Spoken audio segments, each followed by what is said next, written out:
kesempatan yang diberikan kepada saya. Nama saya Maria Mose. Di sini saya akan memaparkan materi saya dengan judul Gaya pada tubuh di dalam tubuh manusia. Arti dari kata gaya dalam kehidupan sehari-hari agak berbeda dengan pengertian gaya dan dalam ilmu fisika. Gaya adalah bersarang pada fisika, berupa tarikan atau dorongan yang menyebabkan terjadinya perubahan suatu benda. Gaya termasuk besaran vektor karena selain memiliki nilai juga memiliki arah. Pergerakan pada tubuh terjadi karena adanya gaya yang bekerja. Ada gaya yang bekerja pada tubuh dan ada gaya yang bekerja dalam tubuh manusia. Perbedaannya adalah kalau gaya pada tubuh dapat kita ketahui adalah gaya berat tubuh, sedangkan gaya dalam tubuh manusia seringkali tanpa disadari adalah gaya otot jantung dan gaya otot paru-paru.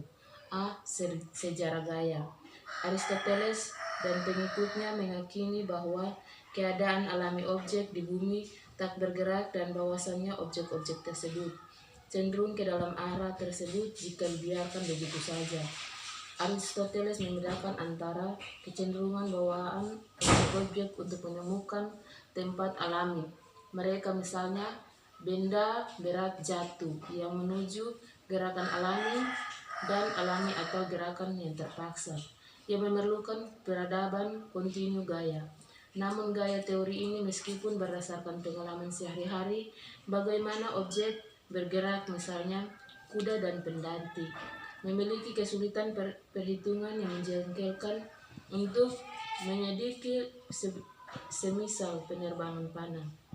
Beberapa teori yang dibahas selama berabad-abad dan gagasan pertengahan akhir bahwa objek dalam gerakan terpaksa bawahan gaya dorongan bawaan adalah pengaruh pekerjaan Galileo. Galileo merupakan eksperimen di mana batu peluru meriam keduanya menggelingkan pada suatu kecurangan untuk membuktikan kebalikan teori gerakan Aristoteles. Pada awal abad 17, Galileo menunjukkan bahwa benda dipercepat oleh gravitasi yang dimana tagayuk masanya yang berargumentasi bahwa objek mempertahankan kecepatan mereka jika tidak dipengaruhi oleh gaya biasanya massa yang berargumentasi bahwa objek mempertahankan kecepatan mereka jika tidak dipengaruhi oleh gaya biasanya. Gesekan yang dikenal sebagai pembantah secara tegas untuk pertama kalinya bahwa secara umum gaya konstan menyebabkan laju perubahan konstan atau turunan waktu dari momen secara esensi. B. Gaya pada tubuh manusia. Gaya adalah tarikan atau dorongan yang menyebabkan terjadinya perubahan suatu benda. Gaya juga dapat didefinisikan bahwa apapun yang dapat menyebabkan sebuah benda bermassa mengalami percepatan pergerakan pada tubuh terjadi karena adanya gaya yang bekerja.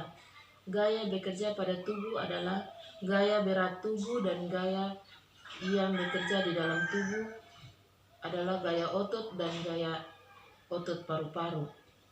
Gaya pada tubuh ada dua tipe.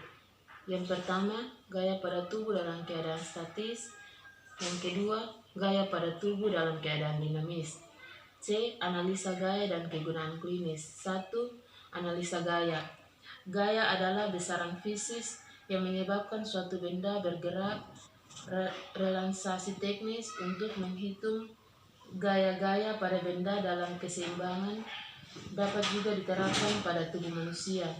Ini sangat berguna dalam mempelajari gaya-gaya pada otot, tulang, dan sendi. Otot dan tulang pada tubuh secara umum menjadi sasaran menahan gaya besar.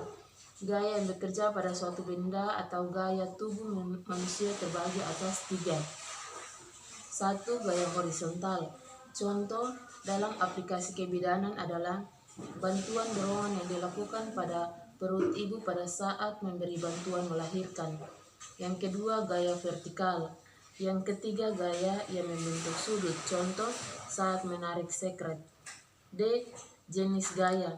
Meskipun terdapat dengan jelas banyak tipe gaya, mereka seluruhnya berbasis pada 4 gaya. Yang pertama, gaya fundamental. Yang kedua, gaya nuklir kuat. Yang ketiga, gaya nuklir lemah. Yang keempat, gaya elektromagnet. E.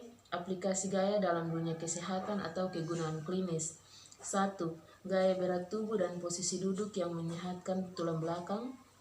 Punggung adalah salah satu organ tubuh yang bekerja non-stop selama 24 jam dalam keadaan tidur pun. Punggung tetap menjalankan fungsinya untuk menjaga postur tubuh. Punggung tersusun atas 24 buah tulang belakang atau vertebra, di mana masing-masing vertebra dipisahkan satu sama yang lain oleh bantalan tulang rawan diskus. Kelebihan dari posisi ini adalah posisi duduk dengan sudut kemiringan 135 derajat akan memperbaiki siklus darah sebagian bawah tubuh, sehingga dapat terhindar dari gangguan varises, selulit, dan pengumpulan darah di kaki, serta mengurangi kelelahan kaki. Tubuh akan merasa lebih rileks sehingga mengurangi terjadinya ketegangan otot. 2. Traksi dalam praktik klinis. Traksi adalah tahanan yang dipakai dengan berat atau alat lain untuk menangani kerusakan atau gangguan pada tulang otot. Tujuan dari traksi adalah untuk menangani fraktur, dislokasi atau spasme otot dalam usaha untuk memperbaiki deformitas dan mempercepat penyembuhan. Sekian, terima kasih atas paparan materi yang telah saya bawakan. Assalamualaikum.